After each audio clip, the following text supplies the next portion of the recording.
Let's move on to Thomas DiNucci's question.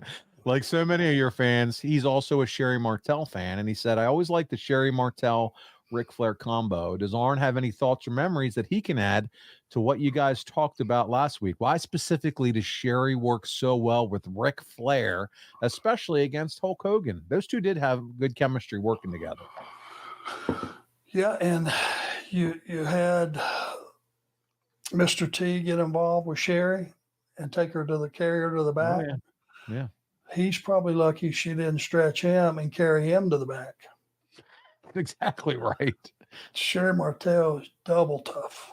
Make no mistake, double tough. And Rick would, sensational Sherri, and he would feature her as this almost like she was Marilyn Monroe, and that was a lot of the heat. Rick would take the time to put her over. Oh yeah, she wasn't just part of his shtick or just like a gimmick. She was part of the team. You nailed it. Not only was she great at what she did, but Ric Flair recognized her for how great she was at what she did, and that was what worked. On a regular basis, he put her over. He made her special. Yeah. Well, Arn, the pay-per-view, well received, drawing a 1.02 buy rate and 225,000 pay-per-view buys. Listen to this. It makes us the largest pay-per-view in history. By comparison, Slamboree, Spring Stampede, and Super Brawl 4 drew half the number of pay-per-view buys, with Slamboree drawing 105,000, Spring Stampede 115,000, Super Brawl 110,000. This did 225,000. I mean, come on. How much per buy? Just a rough estimate. Oh, I 40, 39? Oh, 40, yeah. 49? Yeah, probably 39, maybe at that 94. Yeah. 94. Round it off to 50. Let's just round it off to 50. Okay. Easy math. You're a smart guy. Have me 225,000 buys, you said? Yeah, 225,000. Times $50. Yep, that's 11.2 million. So even with what you're paying Hogan and some of the other guys, but mostly Hogan, that still looked like a pretty smart move at that point, right? Oh, yeah, it sure did. Yep, $11.2 million.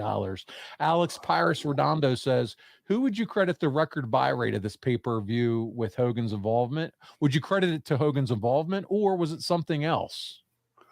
No, it was what it advertised to be. It was Hogan jumping ship, first time in the new company, which was remotely the only competition that WWF had.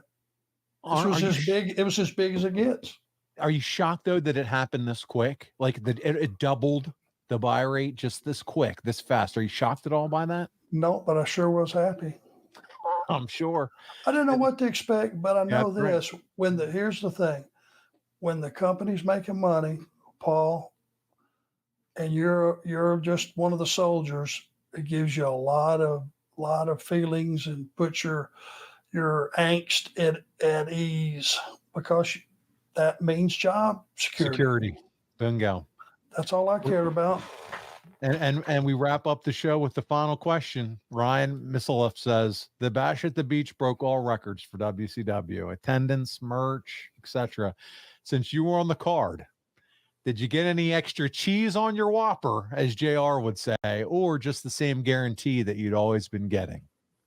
Always was the same guarantee. Didn't matter.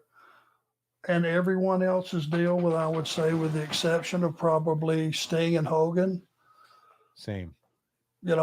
Same thing, even as much as Rick was making, they just had huge downside guarantees. And no matter what happened, they got it. They got their money. Same with me.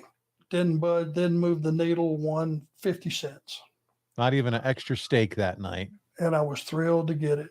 That's right. But you knew, but to your point, you felt, holy shit, we're turning things around as a company, which is good. And in the back of your mind, you always knew what your target date was. When does my contract run out? Okay, how much of this do we have till this thing really gets hot? And if I'm here when my contract comes up and it's business is red hot, that's when you make more money, because you re-sign and get a bump, get a raise. There you go. Warren, this is going to conclude July 1994. This was a fun one, and it was a huge month as far as resetting the trajectory of WCW. In the coming weeks, we're going to discuss the changes that started with this Bash at the Beach pay-per-view and some long-term implications as well. But before we get out of here, a few reminders. I want to make sure that if your business targets that 25 to 54-year-old demographic, there's no better place to advertise than right here with us on the Arn Show. You've heard us do ads for some of the same companies for years, and it's because it works. So check it out. Advertisewitharn.com right now and find out more about how you can advertise right here on the Arn Show. The Enforcer and I will work on your ad and make sure that we take care of you and your product together. So check it out, advertisewitharn.com right now. Arn, next week, we return with another episode of Ask Arn Almost Anything, where we hand the controls over to our fans. These are some of our favorite episodes. They're our favorite episodes and our listeners' favorite episodes. Are you ready and excited for another Ask Arn?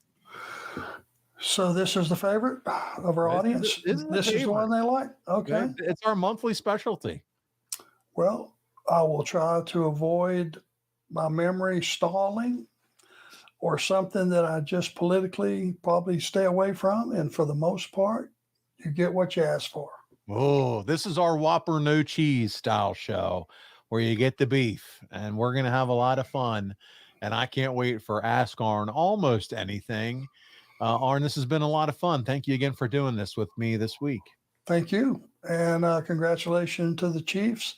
You know, one little sour note, and I hate to even end the show on this, but damn it, this is that I'm not a soccer fan. I'm not a hockey fan. I'm not a basketball fan.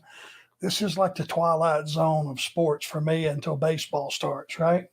Yes, the dead Opening zone. day baseball, which I'm a huge Braves fan. So we're going to have to entertain ourselves, buddy. We are. It is the dead zone period.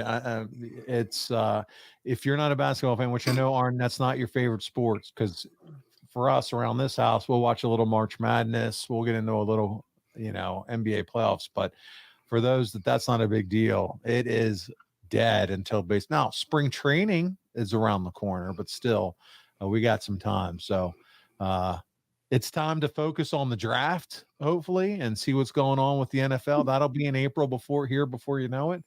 But, buddy, in the meantime, we'll keep busy with entertaining all of you here on the Arn Show and taking you back through the Enforcer's career. And next week, we're going to do, like I said, Ask Arn Anything. Arn, that's going to wrap us up for this week. On behalf of the Enforcer, Arn Anderson, my tag team partner, this is Paul Bromwell, and we'll see you right back here next week on another episode of Arn